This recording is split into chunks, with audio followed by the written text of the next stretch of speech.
All right, let's get into it. Today, we're pulling back the curtain on one of Edgar Allan Poe's weirdest, funniest, and most satirical stories, Never Bet the Devil Your Head.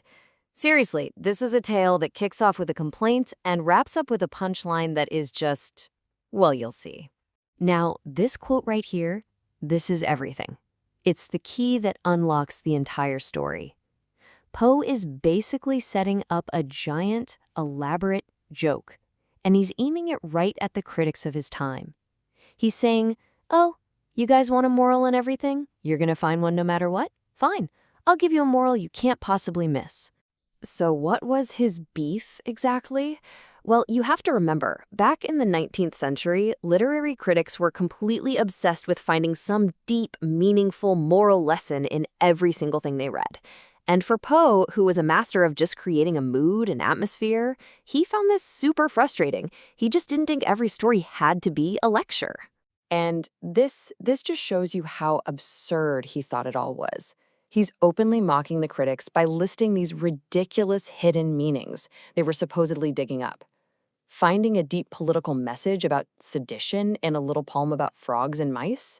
Or arguing that Homer's epics were secretly about the temperance movement?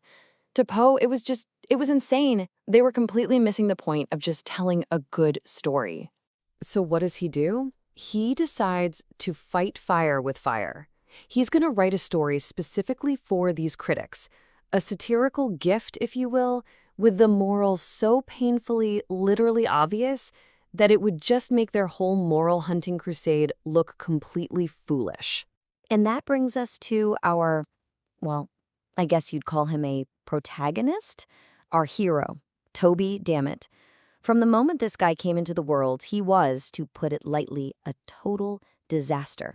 And Poe gives us this hilariously specific, bonkers reason why. Yup, you heard that right. The entire reason for Toby's lifelong wickedness is because his mom was left-handed. See, the narrator explains that the world turns from right to left, so if you get whipped from left to right, it goes against the natural order and just packs the evil in tighter. It's complete pseudoscientific nonsense, and it's Poe just having an absolute blast. And boy, did it work fast. By 6 months old, the kid is chewing on playing cards. At 8 months, he's already rejecting the temperance movement. And by the time he's 1, he's got a full-blown cursing habit. His childhood is just this high-speed montage of becoming a terrible person. So this little betting habit he picked up as a kid, yeah, that follows him right into adulthood. And it becomes more than a habit, you know? It's like a verbal tic. It's just part of who he is, and it's the thing that's going to bring him down. And this phrase, this becomes his catchphrase. No matter what he was talking about, he'd end it with, I'll bet the devil my head. For him, it didn't mean anything. It was just a saying, a little verbal flourish. He wasn't actually betting his head, right? The narrator, who's telling us this whole story, he claims to be Toby's friend, and he tries everything to get him to stop. He begs him, he preaches at him, he threatens him, he even kicks him. But nothing works. Toby just gets more and more defiant until finally he calls the cops on his own friend for trying to help. So after that whole ordeal, the narrator is just done. He washes his hands of Toby, deciding to just let himself self-destruct.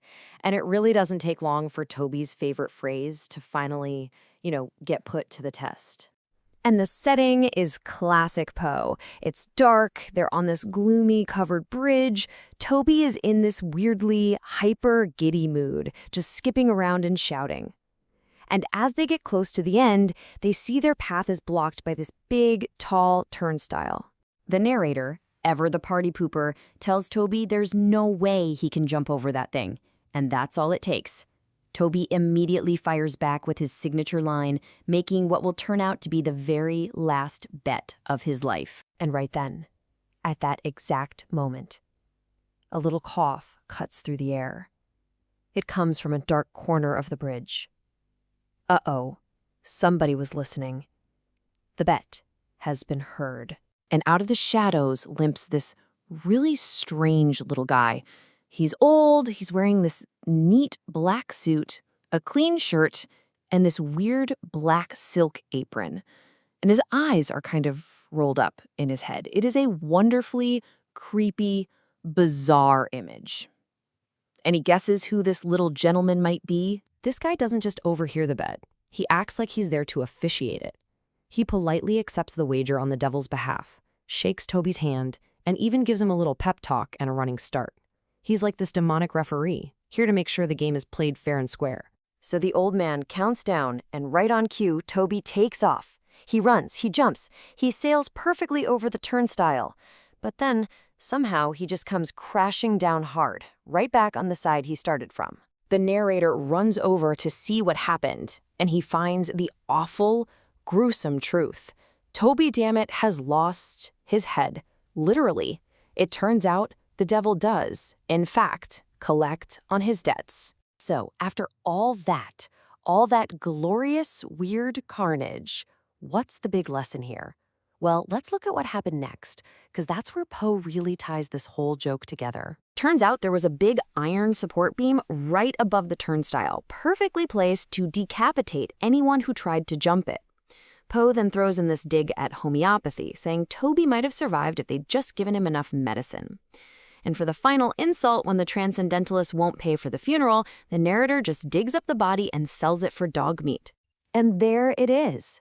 The profound, insightful, life-changing moral that Poe promised his critics.